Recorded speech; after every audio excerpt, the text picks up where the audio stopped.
Hello and welcome everyone to another exciting episode of the Super Carlin Gaming Mario Kart 8 Roulette Challenge, where Ben and I try and 3-star every cup with randomly chosen carts and characters. Ben, are you ready? So ready. Let's do it. We actually did half decent last time. I think, yeah, I mean, we 3-starred. Well, you did. I did. I felt like I 3-starred. did okay. I usually speak based on how I did. I assume you win every time, so I don't even know if I know when we've actually successfully done what we're out to do. Okay, I'm just here to talk. I'm just here to talk. Here to talk. All right, can we get some dice rolls? We can.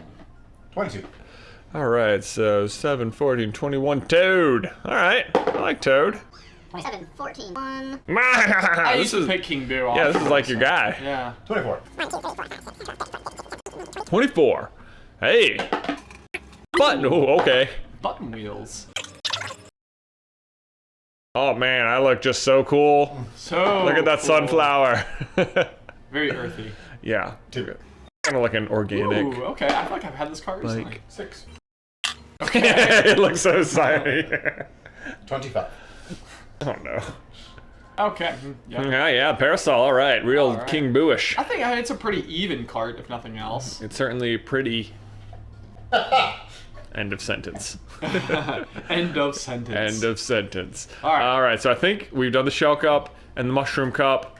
We're moving on to the flower cup. Okay. Oh gosh, here we go. We did this one. As you can see, we only single-starred it Single last time. We got lost it. that recording, but now we get to try again. No, we try again. Yeah, that's the glory of technical issues, is that sometimes you get to try it over. Yes, that happens. That's the worst when it happens when you're filming like a regular video, and you're like, oh, turns out we were out of focus the whole time, and you're like, oh no. It's like because it takes 40 minutes Yeah. to film a typical video, and a lot of energy and like gusto goes into it. you got to get into the zone, and then often though it sucks, but often I feel like you do better the second time because you're like a little more practiced. So really, best practices would probably involve some level of. Oh my god, this is a slippery bike. Just oh geez. gosh. It does have buttons for wheels. Oh gosh, oh man, no, I am no. slipping and ooh, all right, okay, we're getting the hang of it. But Alright, so- whew, slippery, Alright, we got some slippery whippery. questions. We got some good questions here. The first one is not an advice one, but I like it. The Okay. question is, what motivates you? What motivates me? Yeah.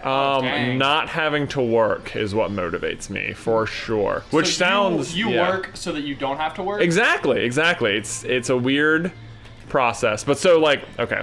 One of the great things about YouTube to me is that I love doing it so much that it doesn't feel like work. That is very true. Yeah. Like when we're here, we're usually having a good time. Yeah, playing like video like games. we're working right now. You know what I mean? But so one of the things I always thought was funny at my old job when I worked at a concert venue. Oh no, I am off You the tracks. working at a concert venue, I feel like, is slowly turning into the fact that Julia is from Texas. I know. I feel like I do mention it a lot, but this might be their first video, and maybe it's just funny to say over and In which over. case, guys, Julia is from Texas. Yeah. Anyway, so back when I worked at a concert venue, one of the things I always thought was funny that would really motivate me would be if my boss came in and was like, "Hey, just want to let you guys know if you finish everything up, you can leave it like 1 today." And my goodness, could I turn on the turbo button at that point? I'd be like, "Leave it 1? Oh my gosh, are you crazy? What? Yes." Nothing will get me to Nothing- work faster nothing than will- the idea oh. of leaving here faster. Exactly. So you get it. It's like, yeah, yeah. totally. It's like Yeah. ambitious laziness. Yes. See, that has Yeah. never been the case for me because of the fact that I have always worked for myself. So even if I finished early, I usually always just have some level of guilt about going home because it's like I probably could have done more things. Oh, see, I do now. Sometimes I feel like I struggle with that in this job. I'm like, am I doing enough? What if I don't work hard enough and then I have to work harder at some point? Well, we actually had that conversation over lunch today where we were talking about like the idea of working in a scenario where just simply if you work harder, you get more money and like.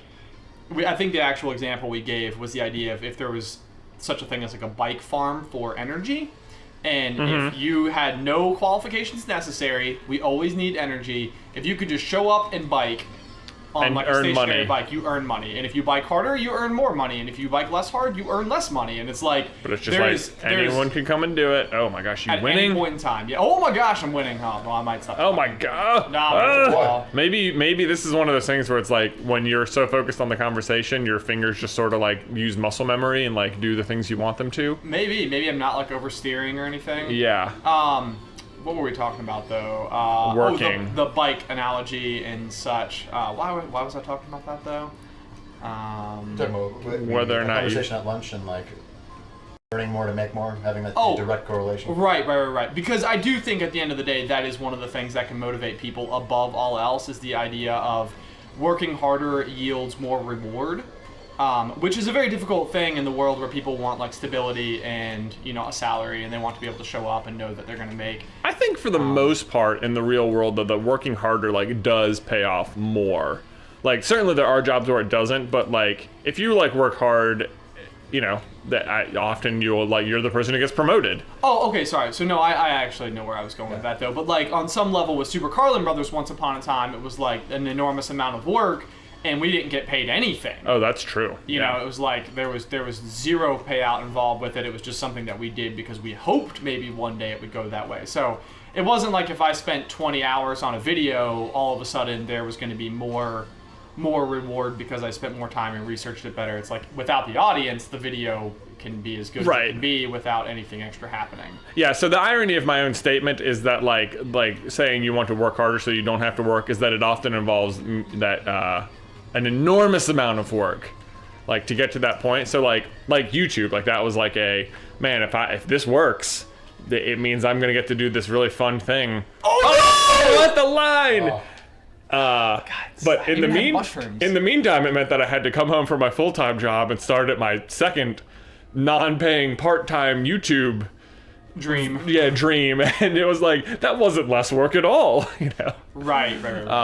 So yeah, I mean, it was a ton, but that I always want to be ahead on videos, so then we can just like leave early or not have to be as concerned and stuff like that. But we almost never are. Never. Yeah. No, we're very fly by night here at Where it's not like video day, and we're like, all right, let's record. Sometimes it's video day, and we're like, what should we make a video about? We should probably have had an idea by now. I know. I just got bumped into 5th place. Like all I did was drive straight, and I just got bumped around. That was awful. Ben's up in 2nd though. Jeez. Okay, so Ben, I feel like you're getting better at this game somehow. Oh yeah, no, I think totally I is. think it might slowly be coming around. Although I'm running into walls as you guys say that, so maybe not. Who knows? Maybe we just pointed it out, so then it's. Yeah, maybe it's one of those things where as soon as you notice it, you get worse again. Maybe. Maybe that was my plan all along. I bet it was. It seems Very like crafty something you would like do that. to me. Oh no, God, this level is. Oh, I did not mean to hit the mushroom. Oh there. my gosh. Oh no! I did. Nah, see, I didn't want to hit the mushroom there because I was afraid that exact thing you guys was gonna happen. screwed me. Okay, the question Okay, go ahead. reads exactly: fitness tips help. How? Fitness How? tip. Okay. Fitness tips number 1. Doing anything is better than doing nothing. So if currently what you're doing is nothing, you could do like walking is better. Right. Right? That's true. Right. Like yeah, that was showing up is half the battle yes. if you're doing nothing right now. I think that a good attainable goal, a bite-sized goal, is always a great way to start. Like, so if you've never run a race before, run a 5K.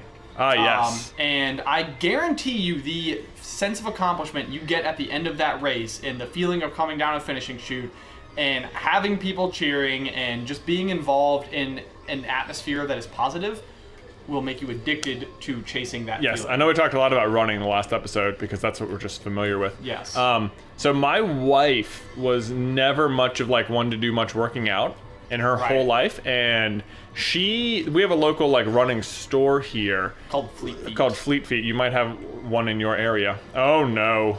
Well, I was in 3rd when that hit me. Yeah, what the heck? Okay.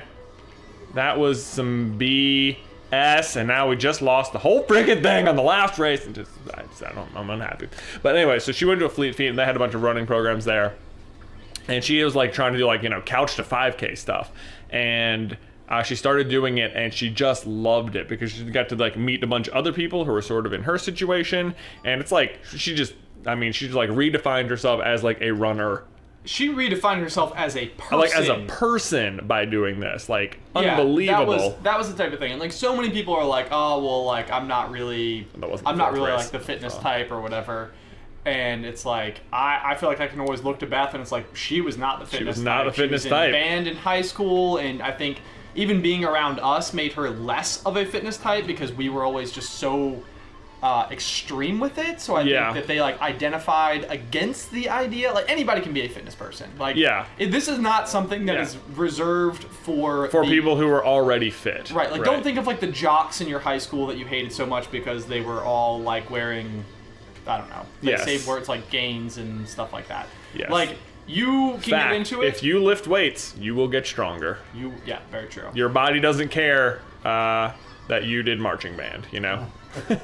Right. It will respond the same way. It's science. That being said, I'm sure there's plenty of very strong people in marching band. Oh, definitely. The guys who have to carry those tubas around for 3 hours a day, jeez. Or the trombone. Or the trombone, yeah. Oh my gosh, your arm gets so tired. I like this. I'm sure the gesture is very... I'm sure. Everyone Anybody who played the what you trombone meant. knows. Yes. That have seen a trombone. The other That have seen a trombone. The other fitness tip that I would have is try to find a workout buddy, somebody that can hold you accountable. Oh, yeah. Oh, yes. I think that being in an environment where the people around you are actively involved with it as well, and we'll go back to cross country, will be true for anything. I think one of the things that made us all faster half the time was the fact that we all thought everybody else was totally fine. When in reality everybody was like, I am dying over here, I wish we would slow down.